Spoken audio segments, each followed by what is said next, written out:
good afternoon or good evening, depending where you are in the world. I am Valentin Fuster from New York. And just to introduce myself, I am the editor-in-chief of the Journal of the American College of Cardiology, or JACC, and I am the director of the Heart Center here at Mount Sinai in New York. And to me, it's a real privilege to have this session with a very close friend, a person who almost are in agreement with everything, and it's Dr. Harlan Krumholz, very well known to you. He's the Harold Hines Professor of Medicine and Director of the Center of Outcomes Research and Education at Yale University and Yale New Haven Hospital. It's a pleasure to be with you, Harlan, today, and to have a good discussion about a very important subject, which is research from every point of view. Before we go into some details of how we are going to approach this, let me tell you that we have an audience of more than 2,000 people. And this is good. On the other hand, it's so heterogeneous. About 25% are PhDs, 25% are senior academicians, professors and associate professors and assistant professors. And then the rest are medical students, doctors, cardiologists, librarians, research assistants.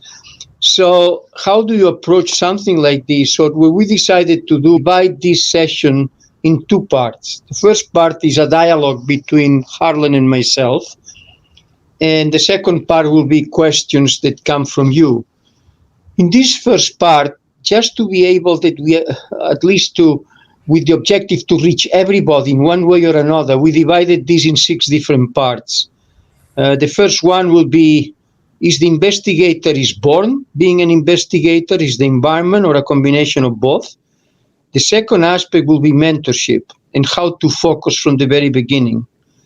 The third one is sustainability. All of us can get a grant, but are we going to continue to have grants? The fourth is going to be, I will present some data.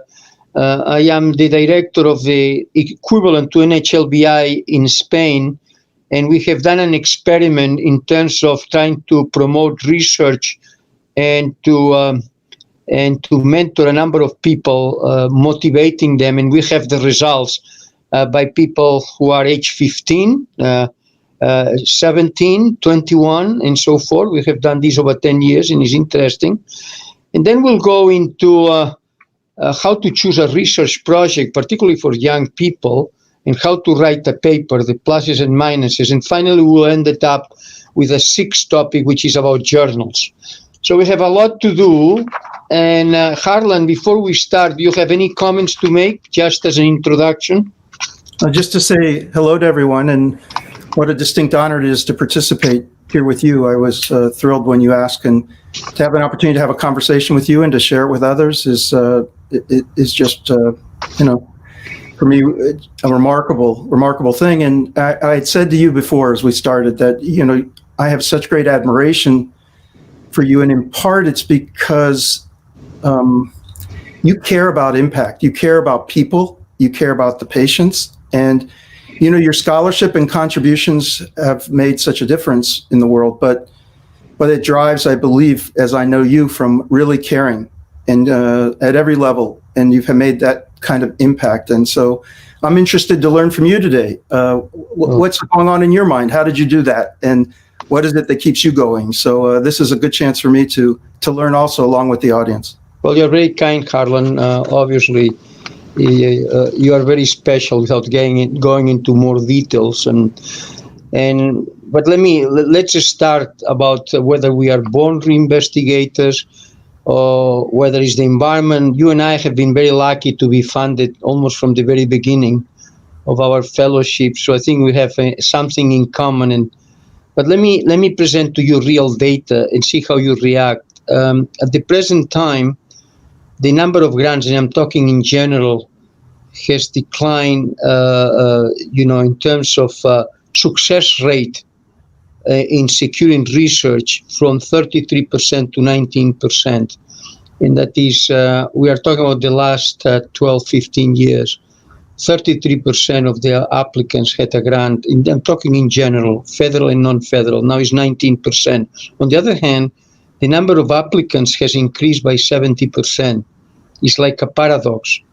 But maybe that's the reason why the percentage of acceptance has decreased, because there are many more applicants. But at the same time, we are talking constantly about lack of funding. The funding is flat. Well, when you go back, it has been fluctuating. But here's my question. You can see all of these as a negative, and you say, you know what, the world is bad, there is not enough funding, I am in big trouble. I have an answer to this, but I'd like to have your answer. It's probably I'm not made to be a researcher. In that is, at the moment you start going into all of these, I think is, anyway, this is my view. I'd like you to react to the present situation. You hear this all the time. There's not enough funding, there is not enough this, and there's not enough that. My diagnosis is you're probably not a researcher. What about you? What do you say? Well, I'd like to think that anyone can become a successful researcher, but there certainly are certain characteristics that predispose people to success. And one of them is persistence. One of them is determination. One of them is motivation. One of them is courage. You know, the life of an investigator is one where you have to accommodate the idea that you're in constant competition to continue your work. I tell people that, you know, you have to be thinking in life, what is it you can do, what is it you want to do, and what is it that people will pay you to do? And you may need to expand what you can do, the range of skills you have and the kind of things you can do. And you may need to be even more flexible also around the kind of things you want to do. What are you willing to do, to ask questions about in your career? Can you be a little entrepreneurial in terms of the opportunities and try to leverage both what you want to do and what the world may be interested in? And then you ultimately do need to find some support for that time. And so that's the part that is often uncertain, but people need to be persistent. And I'll say one more thing about a predisposition is I think the best investigators are curious. And so, you know, some of those attributes are, you know, we're born with or we're naturally predisposed to, but I will also say that we all need to be surrounded by an environment where we see examples of success, where we see people that we admire, where we see people that lead us to think about what we might want to aspire to be and who we want to be and how we want to get there. And then in the end, by the way, it's not about thinking of a position that you want to achieve, but it's about thinking of a journey that you want to take. And, you know, what we try to do is encourage people to have that kind of courage. For some people, in the end, it won't suit them. And so that's fine. But what I don't want people to do is prematurely quit because of the challenges that exist. I believe some of the best investigators face very difficult times during many junctures in their investigational lives, times when people didn't believe them, times when people doubted them. Well, we will get into this in a moment, but let me ask you, everything you describe to me, I would say you have to be born, it has to be in your genes. And then, but here's the trouble. Are we discovering people who have the right gene, or we are not making people aware that they have that? In other words, one of the questions I have for you, I think you are describing somebody who is born with curiosity, with resilience, with all of this. This doesn't come from the environment. I think the environment certainly helps you to follow that road. But I think one of the problems, and I'd like to know, at least this is something we have discovered, is the number of people who really are prepared to be investigators because they have this in their insights, but they are never discovered. And that's where I see the environment rather than in saying, I'd like you to comment about this. Yeah, I wonder how many people have these latent characteristics. They exist within them. They have that full range of possibility, but because of the circumstances, the challenges, whether they're born without opportunities, whether they're poor, whether because of structural racism, because of a whole range of issues, we have people whose predisposition could be fostered, nurtured, encouraged, and that they could move in this direction. I mean, I don't know whether any of it is really about what you're born with, but I do know that there are people who naturally have predispositions to ask questions and to seek answers and have impact in this way. And we lose many of them because they're not nurtured properly. They're not given the same opportunities. And we need to work hard on this to ensure that people who want to follow this path can feel confident that they'll have the kind of support and that they won't have extra obstacles for sure placed in front of them. Well, in fact, it's interesting because some of our audience today are senior people. And I think our obligation, in my view, is to create the environment not only for the investigators to continue to investigate, we will talk about sustainability in a moment, but to discover the people who have that aspect and see how we encourage them. I feel, Harlan, this is one of our obligations, is to see can we switch on people who already have all these ingredients? And I think in the way I see the society of consumption evolving, I begin to be skeptical. And let me give you examples. We have recruited a number of fellows, PhDs here over the years. And they reach a moment that you have a stethoscope and you have a clientele and you have a security versus you are not sure the future of my research is going to be competitive, and then they give up. And it's unfortunate. So the question is, how can we encourage and continue to these people to continue in the research careers? This is a real issue, and it's very common, actually, in our programs. Yeah, in our program too, and I think everywhere. And again, it's about people getting to know themselves. You and I both know that one of the great privileges of the positions that we're in is our opportunity to work with young people. And one of our great obligations is to help them along the way. For some people, that security is just a dominant aspect of what they need to decide about. But what I try to do also is to help them understand the rewards of a life of investigation, a reward of the life in science. The opportunity that I have to get to know people like you and people all over the world, to have colleagues who have common purpose, who are constantly asking questions, questioning conventional wisdom and trying to seek knowledge that will improve people's lives. For maybe the glimpse of an opportunity to have an impact on millions of people, not just the person in front of you. There's a tremendous amount of rewards for those of us who are doctors in taking care of individuals. I mean, that's an unmatched privilege also. But in an investigational career, particularly if you can combine it appropriately, if you're interested, then the world opens up to you. I mean, it's a world community. And it also is an alignment, I think, among people in different countries. We are at a moment in history where there is a lot of strife between countries. And yet we as doctors, we as scientific investigators, we as people in research trying to produce knowledge about health can hold hands and show the way in which we can collaborate together, work openly, and try to fight our common enemy, which is disease and disability. And so, I mean, all of these things become possible in a career that turns towards investigation. There are risks, but the rewards are immense. And at every level, I mean, it's not just, you don't have to become a Fooster to reap those rewards. There's rewards at every level of accomplishment. And so I try to at least help people to understand that balance. And then honestly, to support whatever choices they make. I'm not trying to tell them what's right or wrong for themselves, but just we'll talk about this in a moment. Let's wait. I'd like to get into something that we discussed a minute ago, is how the environment can trigger people and so forth. Let's talk about mentorship, because really, when I think about the environment, Harlan, sure, you need to have an institution that people communicate and in all the programs, and they stimulate you, motivate you, but the role of a mentor to me is so critical. I am the product of mentorship completely. I follow people I trusted, what they told me, and I didn't know even. Let me tell you how I started with atherosclerotic disease. I was with Harold Sheehan, a great pathologist in Liverpool, and I arrived there. My background is pathology, so I arrived there and I said, well, I want to work with you. He says, sit with me every afternoon, you will see slides. He presented me a slide, and I put in the microscope the slide, and he says, you know what, you know nothing. I said, well, I accept that. He says, the next time you have to do this, see the slide, and then magnification, and then you end up into the root. So the next day he presents me a slide, I do this, I see nothing. I put in the microscope, I see nothing. And I said, excuse me, Professor Shin, I see nothing. He says, yes, this is eosine cover. You need electron microscopy.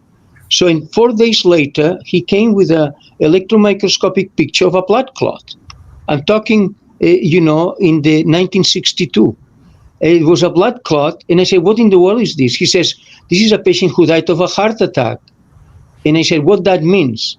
At that time, says, I don't know whether it's the cause or the consequence, but you are going to do the thesis on this. And that, I did the thesis. I went to Edinburgh, and my whole role was that slide. Mm-hmm. I'm talking, in other words, I think the mentor, somebody who you trust, is critical, but I'd like you to define the mentor. You are a great mentor, and I'm sure you had mentors too.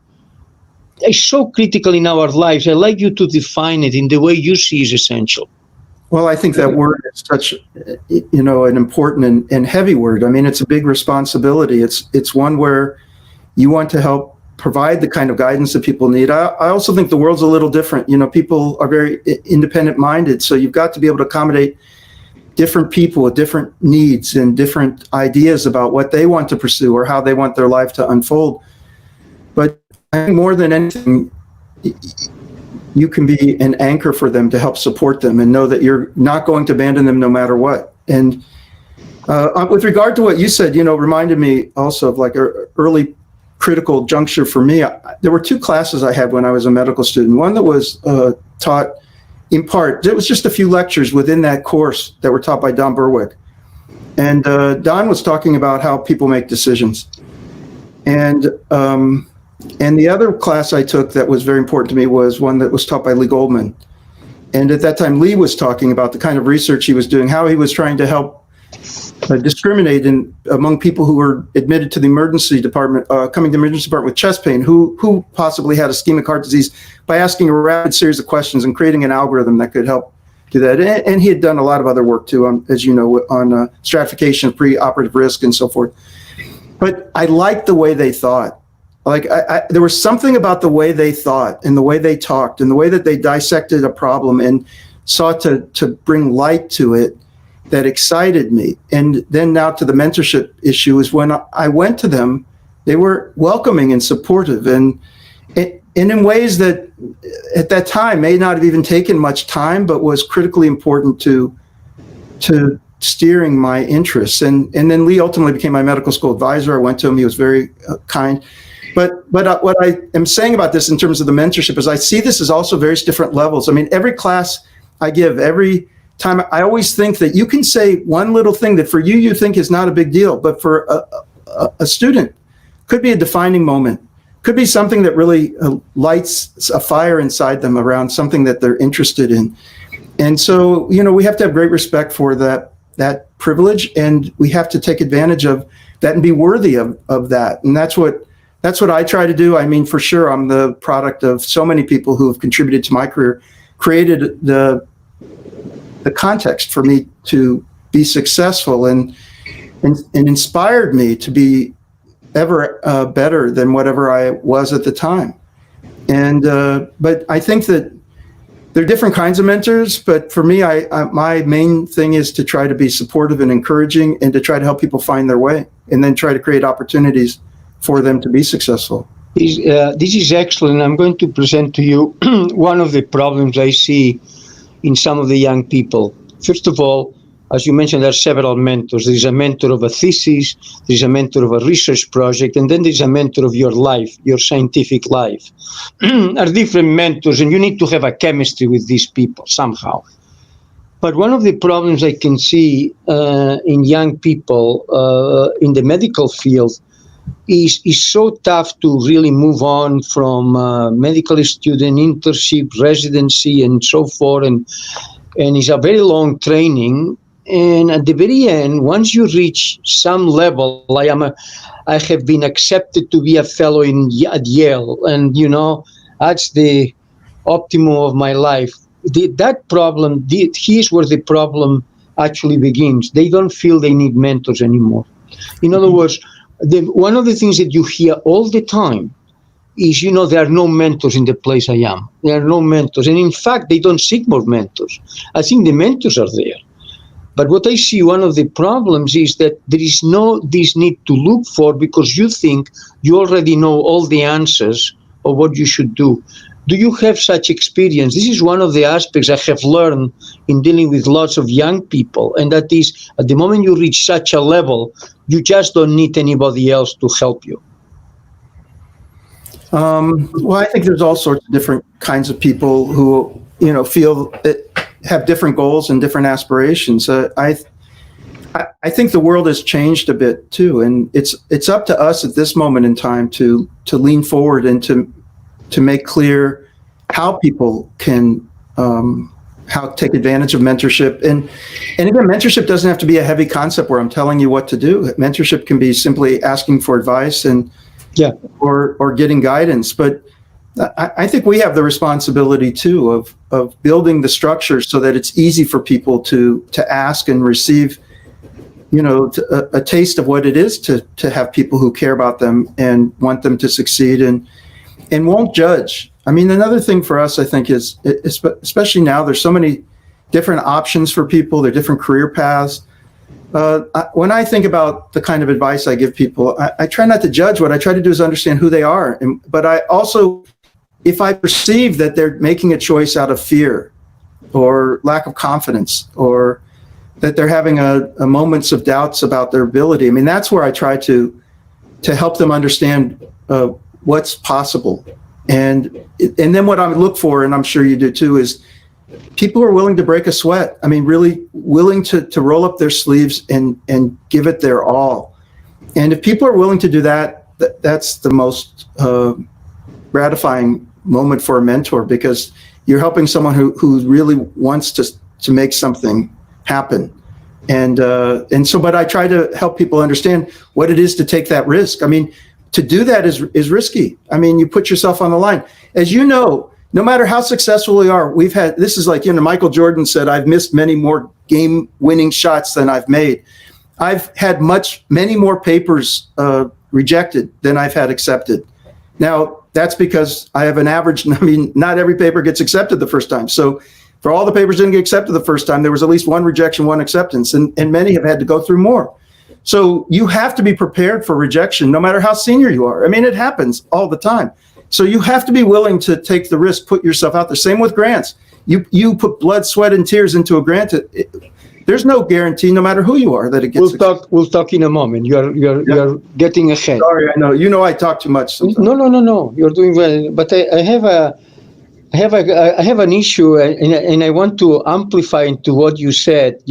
We have been interviewing fellows here over the last few weeks, and it's very interesting. And they said the following: what is next? What are you going to do in the next 5 years that will make this place? I says, look, my main job is sustainability. Let me tell you, if we continue in 5 years as we are now, I think I have done what I had to do. But let me get now into the issue of sustainability, which is the third subject I wanted to talk about it. You make a comment which I think is quite important, and that is to understand the talent of the person is in front of you and try to enhance it. In fact, what I told these fellows is said, you know what? The best thing you can do to sustain is to what your talent is and try to invest on. And this is the Montessori philosophy, and that is we have to understand what is our talent and let's enhance that. And this really goes for sustainability. And I think this is something I say to everybody, which you mentioned, and that is we cannot put everybody on a tunnel. Everybody has to be a molecular biologist, otherwise you are nothing. That's a complete mistake. We need everybody. So I think that question brings into the issue of sustainability. And here's my point.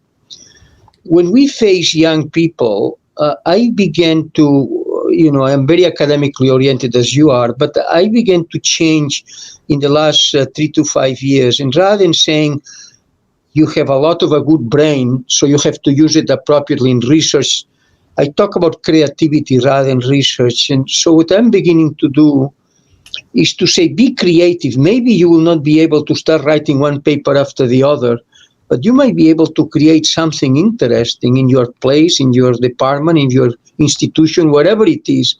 And I like to get into this issue of sustainability, because I think one of the problems with sustainability is that you may have a grant or two and then things don't look good, but you are still creative and you can do things that perhaps are not in the area necessarily of an academic research. And I want you to comment about this. So I talk more about creativity today of somebody who has a good brain that just to focus completely into papers that have to be published. Well, I think that there's, as has been shown by many people, that there's lots of kinds of intelligence and of course there's lots of different kinds of talent. I think this spark of people, the people who are generative, the people who are a font of ideas, that's a certain kind of person. And there are not a lot of them. I mean, those people are precious. And, there are ways that we can try to enhance and support those individuals. But I also run into people who are really good researchers, but they're not, that's not their strength. Their strength isn't the generative nature of the new idea, but they are remarkable at being able to carry the series of work that needs to get done to more thoroughly evaluate or investigate or extend or implement. And those take different kinds of creativity. I guess maybe I'm not suggesting that they're absent of creativity, but it's a different kind than I often think that creativity is a spark at the beginning, but there's work along a spectrum within research in which your contributions can be very valuable, in fact, essential. And in a way, it is about people getting to know, who am I? And what are the strengths I have? What are the strengths that I can begin to cultivate? What are the strengths that I have that I need to focus on? And where are the weaknesses that I have that I can get to a certain level that can help me? There's a great need, I believe, for people who are horizontally integrated in research. That is, can talk to various communities and link across a spectrum from basic to applied.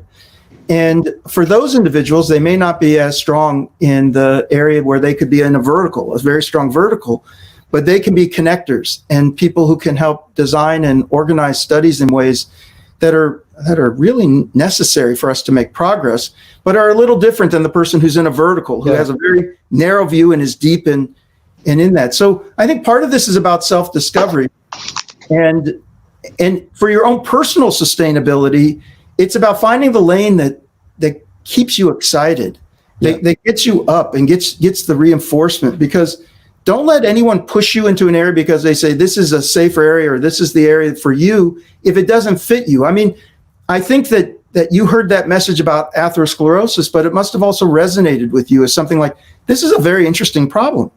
And then, in fact, you've been able to make immense contributions throughout an entire career focusing on that. I mean, if it had not fit you, then you would have needed to find something else. Okay, well, look, let me ask you, Harlan, many times, particularly with young people, we need to have very, very clear, we cannot be nebulous. And these are the three advices I give, and I like to see what your reaction is. Let's assume you are coming as a fellow in cardiology, and you start tomorrow, and I meet you, and you say, well, tell me, and so forth. And I give three pieces of advice, and I want to know your reaction to it. I said, first piece of advice is, you reach a stage that you have a good head. Thanks God, you really are very lucky. So the first thing you have to do is to give thanks rather than start negative about everything. So thanks. And be creative. This is an obligation. I consider this an obligation, and I already defined the word creativity. The second issue, because you touch into the three of them actually, the second issue is you have to be very satisfied with what you do. And there is no better satisfaction than understand your talent and investing on that. And this is what you have been talking in the last few minutes or so, and we already addressed. And the third issue is team effort. Something that is more modern than past, but that is how you connect with people, because you help people to be motivated, but they motivate you. And then today, communication is absolutely critical. So creativity, to be satisfied with what you do and not to do more than what you can. And then the team effort is the three advices that I give to people today. And I like you how to react to And maybe you might add few more advices, but these are the three I give. Yeah, that's remarkable. Those are good. I also give kind of a similar kind of, I emphasize those points all the time, but what I do is I tell people that they are fortunate, that they should be, they shouldn't compromise. I say your career and your life isn't a time to play it safe. Look, I tell them you're never going to go hungry. You're too talented. There are many jobs out there that you can have. So be bold and think about what it is in your heart that interests you the most, that would get you up. And then think about it in terms of contribution and impact. I mean, you're fortunate to be at this stage, even if you've navigated difficult circumstances to get here. But to be at this stage and to be working in science at this time in history is one of the most remarkable opportunities that there is. But the real sustainability in your heart will be the notion that you're not just doing it for yourself, but you're actually trying to figure out what your journey of contribution is going to be. Contribution, like I said, to patients, to colleagues, to people you'll never meet as you push forward the frontiers of science. The nice thing about being in medical science is that our work always has tangible implications for people's lives. I mean, maybe even for the basic scientists, the aspiration is to see it to the end. We're not just simply trying to unlock secrets of the universe and laws of nature. We're trying to put them to work for the benefit of society and for individuals. And so I urge people to think about not making that kind of, finding where it is that they can get excited and what those opportunities are, and be willing to take some risks. Because for those of us, who are fortunate enough to have the kind of education that we have, the risks aren't great, really, in the long run. We can always find something to do that will satisfy us. But the question is, can we get to the big win? To be able to be put in a position where we really are excited, motivated, and can help those around us to make the kind of contributions that will make a difference in the world. So, I try to also convey that as well. The part about the team, by the way, is also another important facet to this, which is, there's a humility that we need to approach on this. And there is a world of superstars. Who's a superstar, this or that? The truth is, in our fields, progress gets made by teams, by people working together across the spectrum of disciplines and being pulled together for common purpose. And so we have to recognize that and have the kind of humility that it's not really about a single person. Even a person with the idea needs teams, needs groups to be able to test and implement ultimately. So, we need to be teaching that very well. It's not that there's a singular, you're not going for a particular position and you're not going for a certain acclaim. The idea will be, I believe, I always had this idea at the end of my career, what would give me the most satisfaction were the relationships, the people that I helped, and the contributions that were made largely to society. And that would be what would give me greatest peace after I've gone through. And I try to convey some of that when I'm talking to students as they think about the arc of their career. Think about the end and begin with the end in mind. Like, what are you going to look back on? It's not going to be the money you made or the titles you held. It'll be the people you helped, the relationships you had, and the contributions you made to society and to patients. I think you made a point that is critical. When we talk about creativity, I actually say creativity towards society is interesting, because you mentioned the same thing. It's not just to be creative, but something you do for others that can be of very importance. I think this is great. And I agree completely with the other aspects you mentioned. I'll just say one other quick thing too, which is I encourage people to be problem solvers. By the way, even if you don't want to go into research, you're constantly confronting issues within healthcare, even if you're, and no matter what position you're in. And for us, it's a matter of, I see so many people, not so many, I see some people, they look at an issue and they just say, it's always going to be like that. It's frustrating. It's net, this doesn't work. That doesn't work. Yeah, I just saw a patient. I know they're going to go out and fail because we didn't have everything in place. We should be teaching people no matter what you do. Part of the spirit of the investigational life is to solve problems, identify and solve them. Sometimes they're small, sometimes they're big. But no matter where you are, this gets to your point, which is be creative, which is don't have an active mind. And that active mind is set towards trying to say, what kind of problems can I solve? Don't just accept the status quo, but think about what can be. Absolutely. Well, perhaps a last question about this sustainability is the what we call the circle of motivation, and that is when you feel you are up to there, you are already falling asleep, and that is you go down and you end into a depression. I had an abstract accepted wherever, or I had a paper accepted, and you feel the king of the world, and then you don't do anything worth it for some time, and you keep thinking into what achieve. And I think this circle is very important. The problem or the question that I have is all of us have ups and downs at every level, wherever it is. I don't think there are exceptions here. But I think it has to be, I divide this circle in 4 parts. At the top, you are there, something fantastic, and then you end up in northeast, southeast is terrible, you are depressed, nothing is working. And then the question is, how do you go up again? And this is my question to you. All of us have to win. All of us have to get into the southwest in a way that can go up. And I have many fellows who ask for an appointment here, and they say, I am in the southeast. And that is, these are the fellows that are in a depressive state, and how you enhance them. So I am asking you, do you have a method to overcome when things don't work? Well, there's a variety of strategies. Sometimes it's just about humor. I mean, just looking at, look, we all feel defeated sometimes. We all feel discouraged, but it's about, again, that persistence and then also, resilience. I think it's about, and to let people know they're not alone. Like, we've all experienced that. And you can see it everywhere. I mean, the people who can really succeed, they have a big aspirations, but they realize they need to go a step at a time. They need to be able to put one foot in front of each other. And even, when I see things, I think sports sometimes is a good metaphor. You see someone like LeBron James. Is he at the top? He doesn't think so. He feels slighted. He didn't get the MVP. He feels, even when he gets this championship, he's thinking about the next one.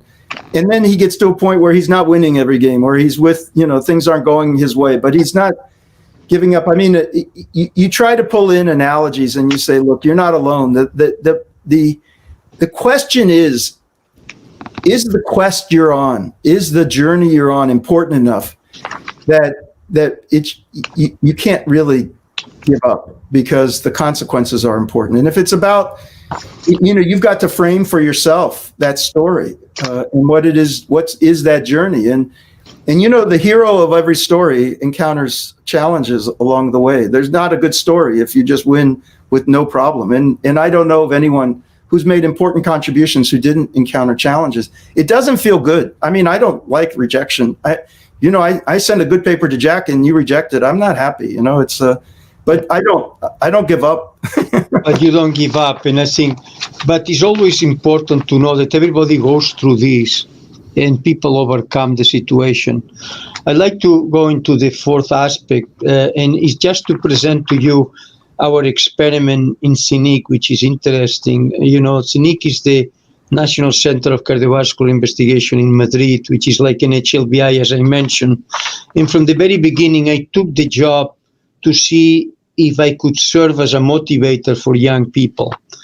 And we have actually 12 programs of motivation, and they go from the grade 9 in the United States and grade 10, in people who are age 14 and 15. And then they go into high school, and then university, or during medical school, intern and residency, and afterwards.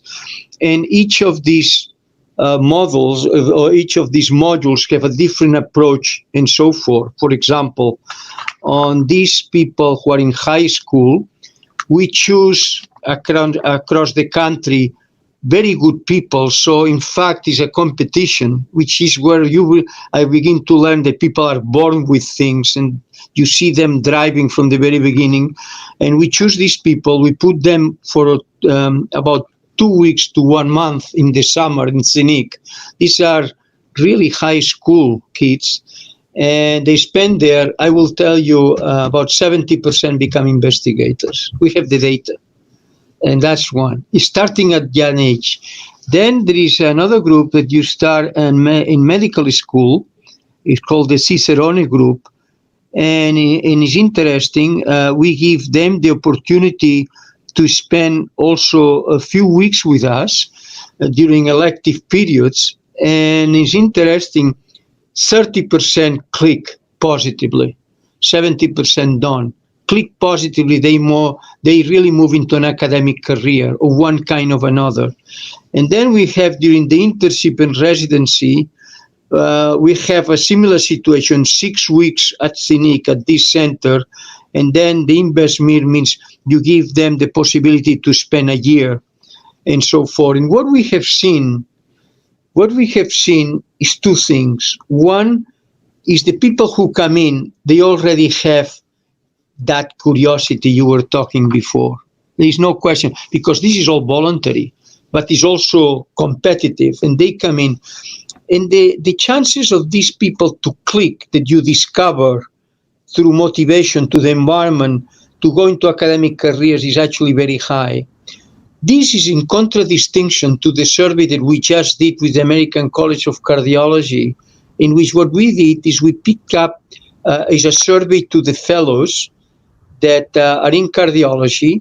And the question is, how many fellows that finish the training program, this is 2 years ago, are really undertaking an academic career? Do you know how many? 4%.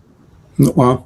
And the question is an academic, real full-time investigation. Then there is about 30% that they begin to involve with trials and so forth, the kind of thing you mentioned before, that you are part of a team. But what is interesting is rather frustrating to see the number of young people who are really in the best training programs that really go into a research career. And the question is, I think we should start motivating them very early. And this is what I'm trying to present to you, the experiment we have done in Madrid, which is quite fascinating. And I think what we are thinking is these people are born with that, but at the same time, you bring up people that maybe they never would have had an opportunity to expand into that. I want to at least you to your opinion about this approach. Well, I wonder if we've ever really set it as a goal, because a lot of times what we're doing within our fellowships is, we're filling slots with talented people who we're confident can provide excellent clinical care. They may come with research credentials, but what is our goal? I mean, a lot of the time, their time as fellows is packed with clinical time, and their ability to actually develop some momentum is limited. And also it takes time. I mean, as long as our training periods are, people are ready to start their lives, and they're not necessarily too late of the mood, right, that they can develop those kind of skills that they need. And it is tempting to want to go out, there are lots of opportunities and jobs on the clinical side, and on the research side, it's a tougher way to go. But maybe it's a matter of us being more purposeful about it. And what you've done with CINIC is remarkable. And so I really applaud the idea of starting early. And I think, by the way, we talk about pipeline issues and diversity and research and diversity and leadership in medicine. And here, this is a conversation, but we in all of our venues, we need to be thinking about diversity. But that's going to only work if we really focus on pipeline issues early. Yeah. If we begin to foster the kind of mentorship and a support when people are very early, very young, like you're saying, and then give them the sense of what is research. I mean, lots of people, they don't really even understand what is it, what's it about, is it even possible for me, and then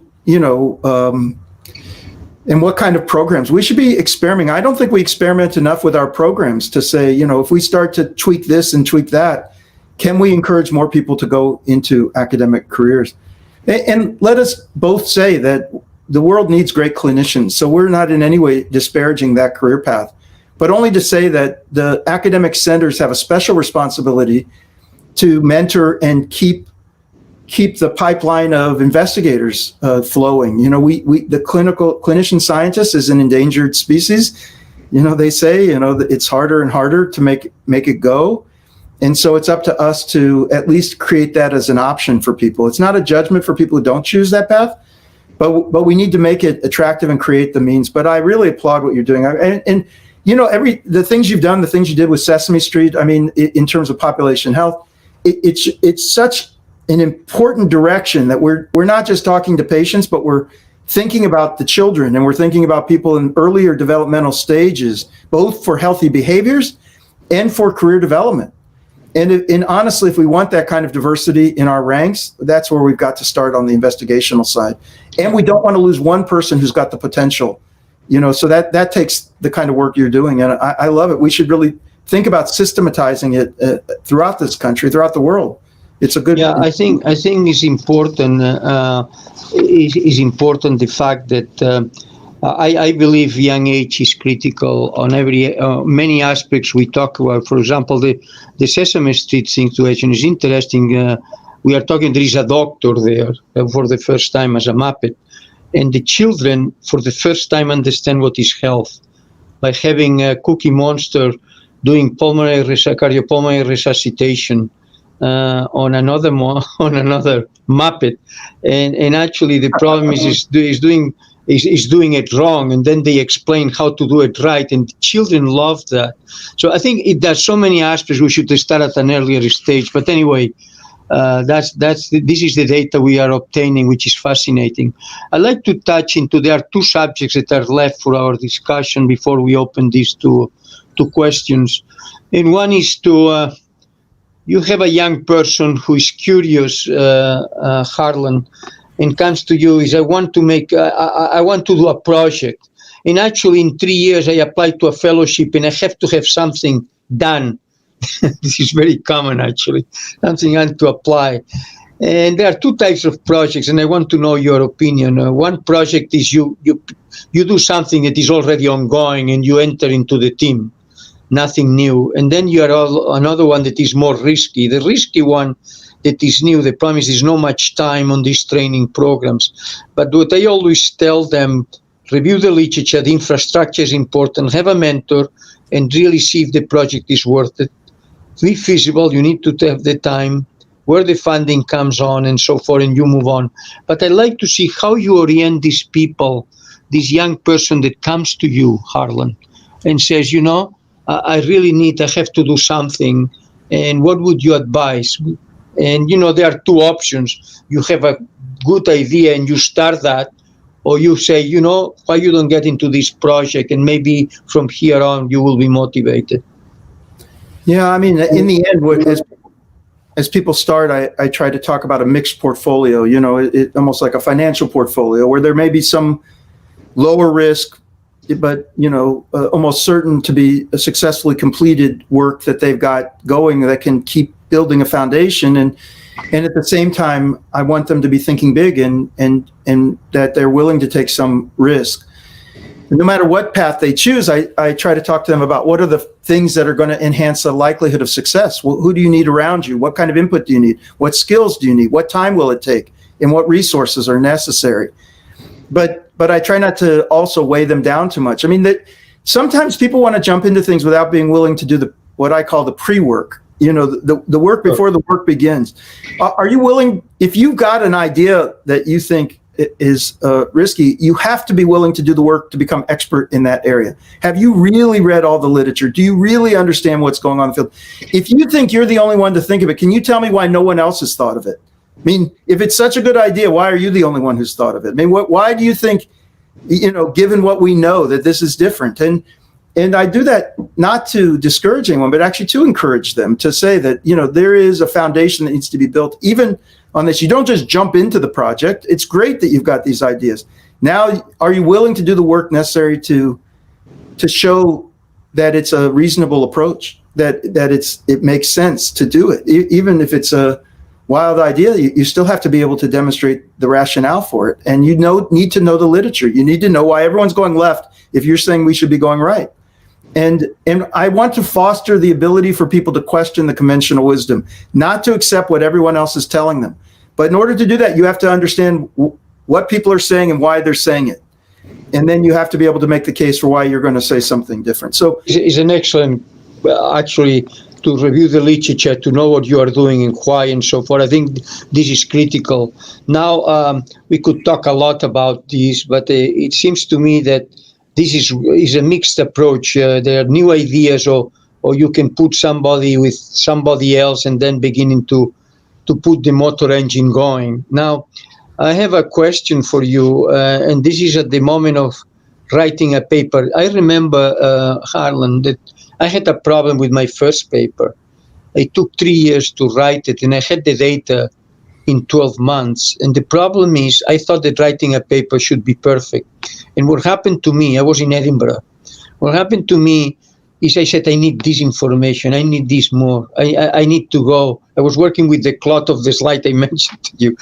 And then until one day, one guy told me, you know what? You are crazy. Just write the title and begin to type and so forth. And I did it, and I was able to. It's like we need a gasoline that puts the motor engine going. Otherwise, I never felt perfect with any paper I did. I don't know about you. But this was my problem. I wanted to solve the world.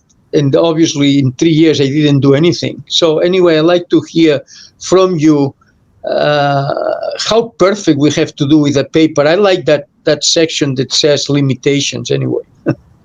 So I think there are two issues. One is, how perfect does the science need to be? And then there's a question of how perfect does the paper need to be? The paper is, I think, a different thing. It's a vehicle. On the side, yeah, it's a constant struggle. Should we do one more experiment? For me, it's a data experiment, or one more. How many different ways should we do this? And there's an art to that. I mean, you get to a point where it's ready. I often will say that a student will send me a paper and we'll go over, and I'll say, this is just, you don't have enough here. I mean, you're not convincing me about this. There are too many holes in it. But I also will try to get someone, I don't want someone spending an extra 6 months it's a question at the margin. What's the marginal benefit of more time? Because getting it out, getting feedback, getting reviews, I mean, all that's going to help you become better too. So on the science side, some of this is a matter of experience, and with a mentor, who's been through this, to understand when is enough, and at the margin, 6 more months, does it really going to change this, or should you now be changing direction? On the paper, everyone, all my students who have worked with me know that I spend a lot of time on the paper, because not just for the idea of its likelihood of being published, but does the logic make sense? Actually, before they start on the project, I want them to be able to write an introduction that compels me to want to read the article. I mean, can they put in context what the gap in knowledge is, why that gap is important, and what they're going to do about it in a way that convinces me that this is essential information that we need to know? And they if they can't build that line of logic, then they shouldn't do the project. I mean, you've got to, and I spend almost a disproportionate amount of time with them on that introduction, because it's a framing. Do you understand what you're doing and why you're doing it? And can you do that in 3 or 4 paragraphs? Now, I don't want to see 10 pages on that. I want to see clear and crisp, why is this a compelling piece? And then I'll say one other thing on the paper, which is I really always encourage them to do literature reviews. I don't know if you're frustrated as I am, that so many papers get published and you say, I actually don't think they read the literature. They basically did a quick look and they cited some things and maybe a lot of their own stuff, but they're not really familiar with the literature. And so, that these are the things I want them to do for papers, which is really feel that they are authoritative at that moment on that topic, and they can tell you why it's important and why we needed to do this. But yeah, on the science side, it's all about marginal effort for marginal gain. And yeah, that's an art a little bit. I have a question though. There are aspects that are not original papers. For example, the journals, they have less and less original papers and more reviews and so forth. And it's interesting, but to go into an original paper and to train somebody to write is a huge enterprise for us. is one of the hardest things, but I think it's very worth it. On the other hand, I always ask young people to maybe to join in an editorial or to join us into do a review article or and so forth. I wondered, what do you think about it? This is there are people who think that only original papers count, and there are some people who think, well, you still can help young people to get into the literature on something that is a review, and therefore you might even teach there. But I'd like to know your opinion. Are you in favor or against that a young individual who is starting, to give him the possibility or her to work with you on a document, on a review, rather than writing something original, which is much more difficult? And this many people are on training, they don't have much time to do original work. Yeah, I mean, often it's a chance for us to get to know each other, for us to be excited about a project together, to learn together. So, I mean, I like on all of those to be able to invite others to be part of it. It's more fun to do together, and I learn. I mean, as you know, we both learn from our students. I mean, they bring up things that we don't expect or I don't anticipate, different perspectives. And what I do try to get people to realize is time is finite. And I mean, I'd like to, but as we get to the end, I want to ask you a few questions about this. But you know that how you allocate your time is very important and should be purposeful. You know, there's no more important and valued resource that you have than your time.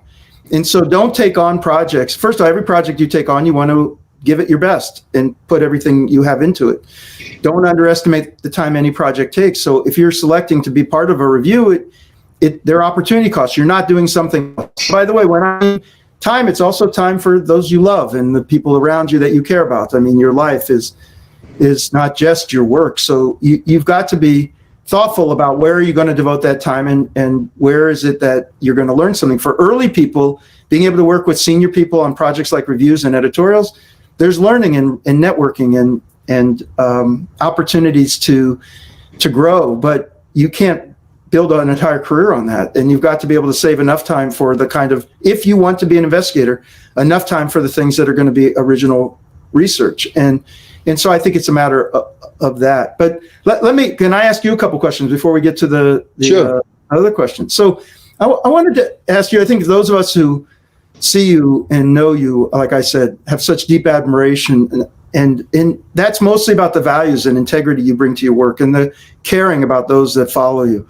But, you know, someone like you, I mean, there are an infinite number of ways that you can contribute. I mean, as you became more and more successful, the ways in which you could contribute, you know, Sesame Street comes to you, all of a sudden you're thinking, I can affect a whole generation of kids. The Jack editorship, you know, you were already busy enough, but this is a way for you to be able to guide the journal enterprise and to change the way that works. What do you say no to? How do you say no? Because one of the things that's valuable for young people is to know when to say no, because sometimes they're afraid to say no because So good question.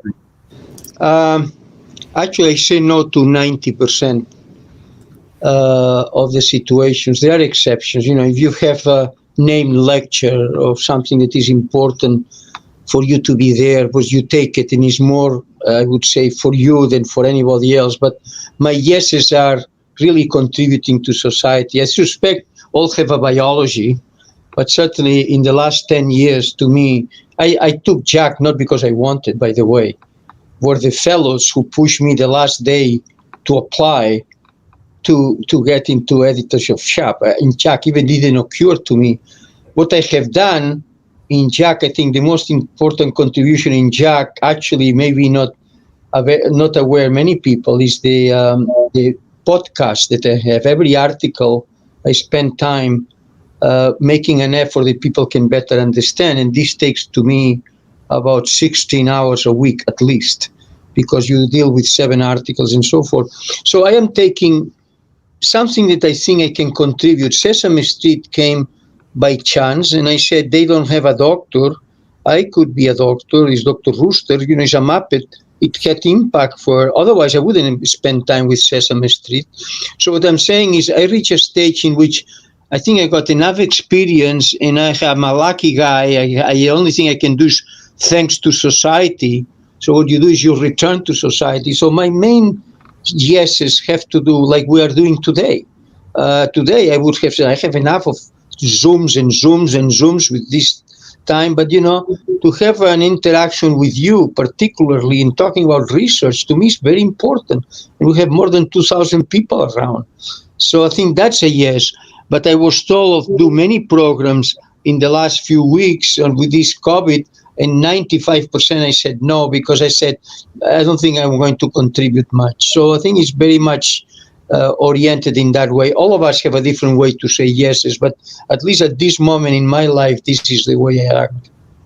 And when you thought about, I know that you're a terrific husband and father, and family is important to you. The one thing about our lives, there's no boundary on it. I mean, it's a good news because we're excited all the time and we want to continue on our work, but it's not like, okay, it's this weekend I'm not on call, so I can actually do whatever I want. What have you found useful as a way to be able to create, compartmentalize a bit so that you could, and I also know that you were climbing the Pyrenees on the bike, and you've taken time to excel and do other things in your life. I think what you are saying is our life is not only our profession, and the question is how you balance. You touch into the critical issue of our lives, actually. I think it's how you balance. I mean, I wouldn't give up my marriage just to publish a few papers in whatever journal it is. I mean, you have to be very careful. And, I am one of those who think life is long, or the day is long, perhaps. And it's just a matter you compartmentalize, but you really have some kind of a flexibility to move, to be sure that you are not just on that. For example, you say you dictate, you told me you spend 16, 17 or 18 hours a week doing JAG. When do you do it? Well, I work at 5 in the morning on a Saturday, and I go into 2 o'clock, and then I take a few hours, and that's compartmentalized. But it's not do throughout the whole week, just at night and so forth. So you have to be very strict in the way you do your compartmentalization, but at the same time, you have to have flexibility. I can tell you, this is a big challenge to all of us, and it's very important. Yeah, I agree with that. And I also think there's not one size to fit all. People have to find out what works in their lives. But I keep coming back to this word purposeful. I tell people, make active choices. Don't find yourself in a situation where 5 years from now you look back and say, why did I end up doing what I did? Be purposeful. Make sure that it looks like what you want. Let me say we're starting to, I think, enter. By the way, excuse me, this is very important what you said. I don't want to escape. Okay. And that is, you have to be prepared. You cannot be, you are in charge of the world. The world is not in charge of you. In other words, wherever comes, you need to have already the setting of how you are going to act. I'm sorry to but I think this is so important, though. So important. Anyway, let's move on. Yeah, no, your plans, no matter what plans you make, you will be changing those plans. But so it's that balance. There's some questions that are coming. Let me read some to you and see what your reaction is.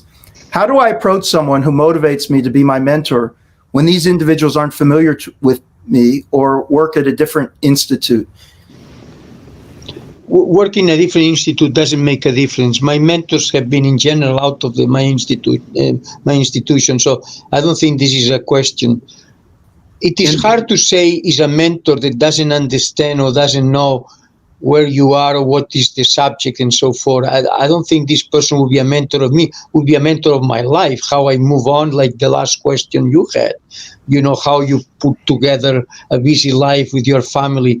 But I wouldn't take this as a mentor in my professional life specifically, or in a particular research program. And I think also people just need to be brave and reach out. Now, it will be ultimately a matter of chemistry and alignment. And sometimes you'll reach out to someone. Look, I think both of us, we would like to be able to respond to everyone. We just simply can't always do that. Sometimes we can respond, sometimes we can't. I always try to respond, but don't, I'm now talking to people who want to reach out. Don't be deterred. I mean, there are lots of people there who could be potential mentors, so you can reach out. The one thing I will say, if you're going to reach out to someone, learn about them. Don't just write a generic note saying, will you be my mentor? You know, do your homework. Understand what they do. Understand why you're asking for that person. Not because they're famous, not because they're influential, not because you heard about them somewhere else. Do your homework. And if you're going to write to them, write a note that's specific to that person and explaining who you are. Lots of times I will get notes that clearly to me are notes that are being sent to 1,000 people. That's not, people won't respond to that. But if you've done your work, you will often get a response back. Not always. And mentors are human too. I mean, they sometimes just can't get to every query. But again, don't be deterred and don't think badly of them. You know, they also, I'll put in a plea for us. You know, we're trying to be as helpful as we can to as many people as we can. But again, on your side, don't be deterred and be specific. Here's another one. If a mentor fails, change the mentor. Never be afraid. Exactly. What are your opinions on the role of distant mentorship in the current era for early career investigators putting together grants? I don't have any problem. I just believe on distant mentors. But I do, the NIH, I have seen once someone local who can be the responsible mentor, and then you can surround yourself with others. But yeah, for that particular application, I agree. You need to have somebody local. But in terms of general, not just for a grant, but just in general, could be somebody elsewhere. And I've had situations where I've been the main mentor on a career development grant, but at a distance. But what we've done is we've worked with local people to, that person is the person in the grant, and it's clear that I'm working closely, but they're the ones taking essentially responsibility locally for that everything is going to go right. So, but you have to, the mentors need to work as a team in that way. If you have a distant mentor and you have a local mentor, it has to be clear they're communicating, not separate. Yeah. What guidance would you provide a young researcher to be self-motivated when they face hurdles? So that's one we talked about a bit. I don't know if you want to say anything more about that. Be sure that you are an investigator. I think that this is where you have to understand your talent. Most of the time that we feel frustrated about things is because are not part of our talent. I'm just talking in general. This is the question you always have to ask. At the moment you start criticizing the whole environment, at the moment you feel things are not working with me, why and so forth, you have to question you first. And another question is, mentoring can be a key development tool for individuals, but should it be a developmental for mentors? You answer that one. I guess, again, we are born mentors or not. One of the things that is a paradox in the academic medicine specifically, is this all evolves. Associate professor is because you are more and more and more of a mentor and a teacher and an educator. And today there is a huge schizophrenia between being a professor and being a good mentor. I'd just like you to tell your opinion. What I'm seeing is that not necessarily the best mentors are the highest professors, not necessarily so. Maybe young people who are assistant professors. It's just something that we see a paradox in the world we live today.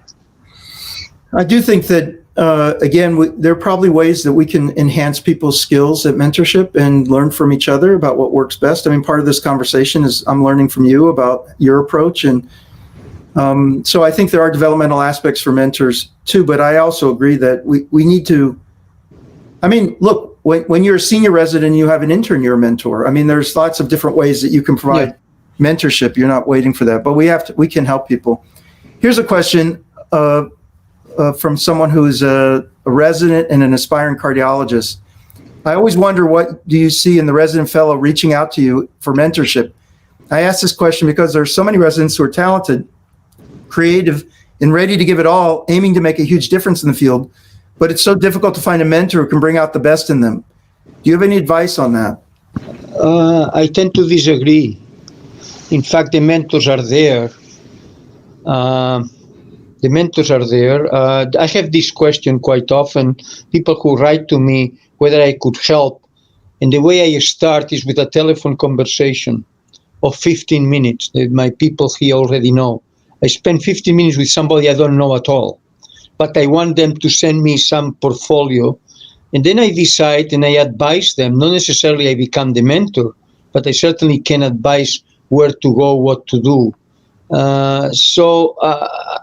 We all knew people and mentors and so forth. We know institutions, and I think we can help in that first stage. I personally think they are mentors. What I think is that the young people think they are no mentors because they don't seek for them. This is my view. It's a very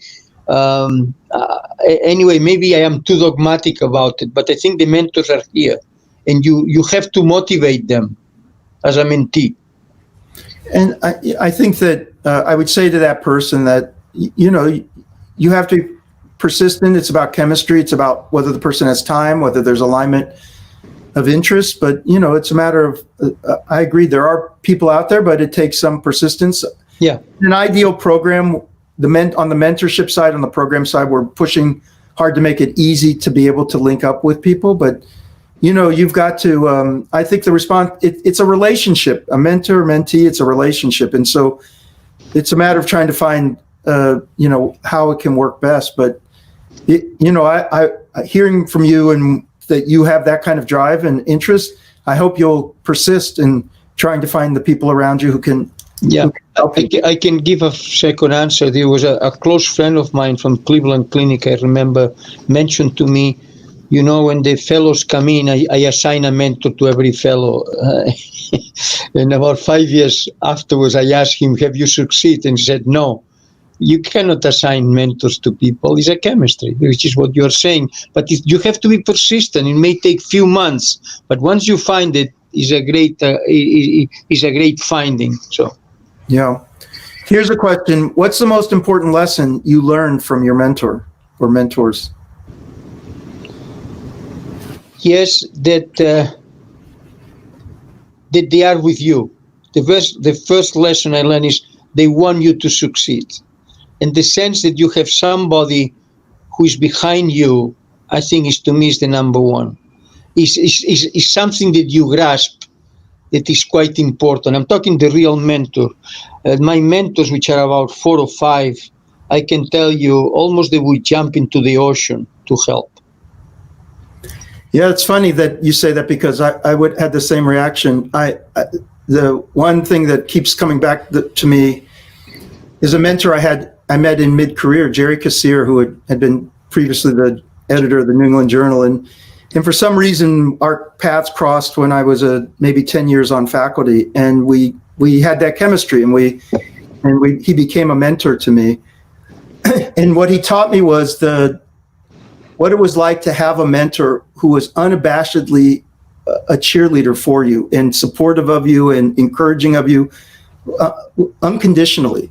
I don't know why Jerry did that, but every time I would talk to him, it would make me smile. It would make me feel better about things. He gave good advice. It's not that he wouldn't give tough advice or agree with me all the time, but he was able to exude a sense of support. And it was something that also taught me something about, as a mentor, that I needed to do more of. Anyway, that was much appreciated. Important point you are making, though. The best mentor is critical. Very important. The best mentor is not, you're a fantastic guy, and then you feel, I have a mentor. That you have to question that mentor. The mentor who really cares about you, it goes into what I learned most of my deficiencies, I learned this from the mentors who told me, you cannot do this, you should do this. And I think this is very important, very critical. And when you can get that message from someone who is giving it to you in the spirit of helping you to improve and do better, and still cheerleading for you, that's I think the best thing. Question: what are the ways and means for young researchers to improve research skills in developing countries? That's good. I've got some ideas about this. I'm interested what you have to say. Go ahead, you first. Well, look, the world is flat, and in the space where I am now, a lot of it's computational. And what I tell people is, you need to learn to code. You need to learn you need to learn epidemiology and statistics, but you also need to learn about some of these new analytic techniques. And guess what? The internet is replete with high quality educational resources. And you need to take that initiative. Don't wait for someone to serve it up to you. Create your own curriculum and dedicate yourself to gaining the kind of skills that are necessary. Now, that's not just in isolation. You still need to be able to find people, but look at this session. I mean, you can find ways to meet and connect with people. The world is so amazing now with regard to ability to connect across borders. And so I am very encouraging of people in developing countries, both gaining the skills. You can have access to the very best teachers in the world online, and then becoming part of communities that cross borders. But what do you think, Dr. Fuster? Well, what I think is that for many years I learned that United States is on the top of the world and everything else, And I have to tell you something. I'm learning more from other countries than from United States, and I'm very loyal to this country because it has given me everything. I will tell you, I go wherever it is, Kenya, China, and I learn so much from what they are doing that I think we have to begin to be humble and to realize that we can learn so much from them, to the point that now we decided to have a new journal called Jack Asia, in which the research is the first one, actually, and the research is going to be from the people in Asia, China, will be their journal. It will be Jack, but it will be their journal. And then, because I believe we have a lot to learn from all these people. So I think that we have to be much more humble, and certainly it's so exciting to be able to work with these other countries, because not only we can give something, but they give to us. Absolutely. And my comment was more about if you're in a resource poor setting, but there's no question, and I 100% agree with you. How about this? How do you keep up in the field? What do you read? Yeah. Well, yes, I do. I read very simple. Okay, I read 12 journals, and some are basic, some are clinical, and some are from the specialty. And you said how much time you have to read these journals? Actually, I spend I would say about 15 hours a week, maybe less actually, on this journal. What I do is I see the journal and the articles I'm interested on. I read the conclusions of the abstract. If I'm interested more, finally I pick up the journal and I file it. So I know that subject of sarcoidosis who came up just 3 months ago with something special. I know where to go to get it. I know the final conclusion, but I know. So, and then I read from each journal, which I say is about 12 journals. I read no more than one article or maximum 2 of each journal. I don't, at the time that I do this. This takes to me no more than maybe 15 hours a week, maybe 1 hour. I would say it's less actually. It's about 1 hour or 1.5 hours a day as an average. And it's part of my job too.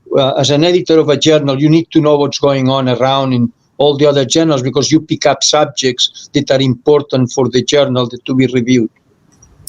What about you? Well, I find that reading and being familiar with the journals is an essential aspect of what we do. I mean, you need to know what's going on and what's being introduced. I mix between I have these e-talks, these electronic table of contents that come by on the major cardiac journals and on many of the major general journals. I'm also, because I'm interested in AI and in computational health issues, I'm on a lot of groups that are passing around preprints and talking about what the latest are. As we didn't get a chance to talk about preprints today, as you know, I'm interested in that. But I had 2 questions for you. I don't want you to pursue the first question. 2 questions. Okay. One about your view about machine learning and artificial intelligence. I think it's a big issue, isn't it? Yeah, it's a huge issue. It's got both promise and hazards. The issue of the transparency, the potential bias, whether they've been validated. I think we need to think about information as we think about drugs and devices. I mean, these have the potential for benefits and harms. And We need to be able to be testing them. That the issue about them is that they're dynamic, so that they're not static. They're changing all the time. So we need to be able to figure out, what are we going to do when the algorithm, next month is different than the algorithm that we tested this month, and how can we be sure that it's having a net positive effect? What's the kind of interpretability of these algorithms that allows us to know what influenced them? Very dynamic. It's going to be very dynamic field, isn't it? Changing constantly. Now, let me tell you about the preprint server and something you have been. I must tell you at the beginning, I am equivocal here, because I think it's a great approach that some research can go out tomorrow and people can discuss and interact and so forth and make whatever you do better by interacting with people. The thing that worries me is many things are presented in a preprint, but to be the first on something, and then there is no review system. How do you come to grips with that, Harlan? I think I have a problem there, as you know. So I think about the preprint server. So I was, just in disclosure, I was a co-founder of medRxiv, and we've been, providing support for clinical research preprints and posting them. And I think about them like our research in progress, or when we would go to American Heart or the American College of Cardiology sessions, and people stand up and give abstracts, or they give talks. These are largely, that maybe someone scanned them, but they're not really peer reviewed. And honestly, the press often was picking up on them in these meetings. You can see some trials, actually, they produce the results just by press conference. A preprint is like a paper, but it hasn't been submitted or peer reviewed yet. And so it has to be understood in that context. But the reason I was excited about it, someone can have good research that can take up to a year or two to get published by the time they find a home for it. Now, it will improve and through the peer review process, but it's also good for other investigators, scientists, to be aware that work is going on, to be able to be building on it, even to be commenting on it. And in the COVID pandemic, the medRxiv, it seems to me, has served a very important purpose of being able to rapidly disseminate information. And largely I would say the press has been responsible about this. So many times the press will say, and this has not been peer reviewed yet, or this group is, putting something out there and it's being discussed, but not yet peer reviewed. It needs to be understood in context, but I think it's a great way for people to disseminate knowledge. This started because the physicists at Cornell, they were pasting their papers on the outside of the door of their offices, and their colleagues were coming by and writing notes. And then this was 20 years ago, and they finally put together and said, well, we should just put it online in whatever they had at that time. So it really is meant to serve the scientific enterprise, not to be something patients are going to and saying, well, there was a preprint and it said this or that. I will say we have a screening process where if we think that there's any chance that harm will accrue because if they're wrong, we say this should go through peer review. About 20%, 25% of things that are submitted, we say, that's better for peer review. It could be potentially a problem if they're wrong, and we don't want people misinterpreting it, so it should go through peer review. So, and we also insist on people having ethics approval and a wide variety of other, they have to have identifiers for the authors and no identifiers of any subjects and things like that. So I'm sure this will be an ongoing discussion, but it's being used quite avidly now. Here's one. We have just about 7 minutes, so let's try to go through. How can you negotiate and secure long-term institutional support in your institutions? Well, my answer is the institution has to trust that whatever you do, you are supposed to do is going to be followed. Many people ask, give us breaching monies to apply to a new grant when I lost the last one. Well, you have to look at the history of the person, and then you decide to invest or not to invest. But it applies to anything in the institution. The institution expects from you whatever it is, and the question is, are you performing to that? If you are, the chances of the institution to continue to give you, a job or the possibility to continue is very high. So I think we are in a world that, we like it or not, has a degree of competitiveness, and this applies to the institutions that you are. So I don't know, for example, I think I have done in this place, I probably have not done too bad, since I had to sign few contracts to continue to be working here. So, but if I had failed, in particular in the United States, which is a much tougher country than others, I would have been out of here some time ago. So I don't know what is your answer. Yeah. I think that a long-term institutional commitment is a mirage. You know, you've got to, it's just a continuing negotiation, and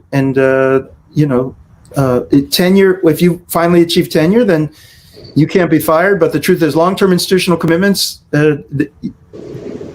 you have to continue to demonstrate your worth. That's the issue. That's how this works. Yeah. How can a medical student who wishes to participate in clinical research abroad engage in remote research with academic institutions? This is simple. You have to go to the website or to your friends who have been elsewhere. And there are lots of exchange, actually, And it's fascinating. It's very, very important. We have in Spain exchange with many institutions, with the United States, with people from here go there during the summer. From there, they come here. It's just a matter to know what is going on, but it's a lot. I mean, this is very, very easy. And be persistent, send notes, be as specific as possible about your interest and what skills you think you can bring. And often it can work out. How about this? Any advice to motivate coworkers to persist and continue research, especially if a manuscript was rejected by a high-ranked journal? How can one overcome the disappointment and continue despite these obstacles, especially in developing countries with limited resources? Well, I think you have, first of all, to believe in yourself. I think if you are in a depressive state, it's going to be very difficult. But if you believe into what you do, resilience is critical. I think, Harlan, you have the same experience than I have. There are moments in our lives that you question things, that I am really in the right track, or I should have done this or that. But I think at the very end, you have to rest for 1 or 2 or 3 days and then decide. Never make a decision rapidly when you are rejected or whatever it is, because you are not in the right moment. And at the very end, you end up doing what you're supposed to do. I believe very much on resilience as far as you are doing what your talent is telling you to invest on, as we discussed before. This is my view anyway. Yeah, and on your team, let me just say to the person who wrote, you need to be a motivator. That is, if the team leader is wallowing in the disappointment, it will affect everyone on the team. The team leader has to show the strength of character to be a motivator, a cheerleader, to get people inspired, to get people back up.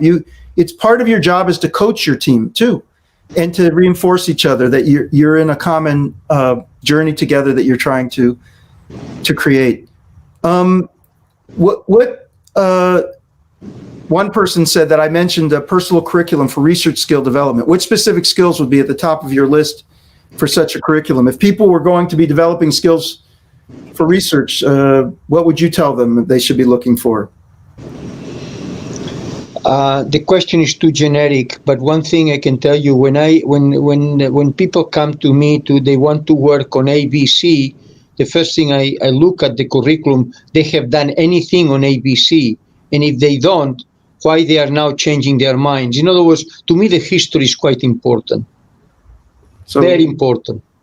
You and I are complete agreement as usual. In this question, I would just say it depends what you're interested in. If you're interested in computational things, then you're going to learn Python. If you're interested in the basic lab, but the point is, do the homework, get an understanding and skills. There's a lot of resources on the internet. Prepare yourself for what it is, depending on where your interests are. Here's a question. We're getting to the end. I have a question for you, actually. Okay. We have 2 minutes left, and it has been a privilege to be with you, certainly, Harlan. Why you don't summarize the discussions that we had, because we just had 2 minutes and we cannot go any further. We have 1 minute left, actually. Okay. And I leave for you the final summary. Well, look, I think, first of all, a bigger honor for me. This has just been terrific. And I think the message that we're giving people are to believe in yourself and follow your path. That may sound trite in a way, but it's the truth in the end, which is that figure out what you want to do and to gain the skills, put in the time, and try to find the lane where you get excited by the questions.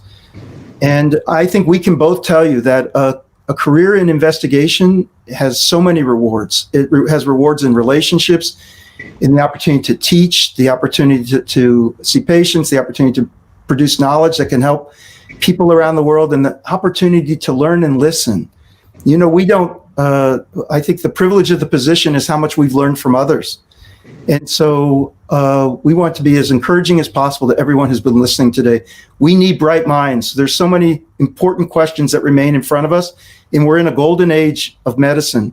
We hope you'll join and make your contributions, and we look forward to seeing the results. Thank you. It has been a privilege for me, of course. And then find out your talent and push it. This is my final comment. Thank you very much, Harlan. It's wonderful to be with you. See when we have dinner together in a more relaxed fashion and talking about something else. I hope soon.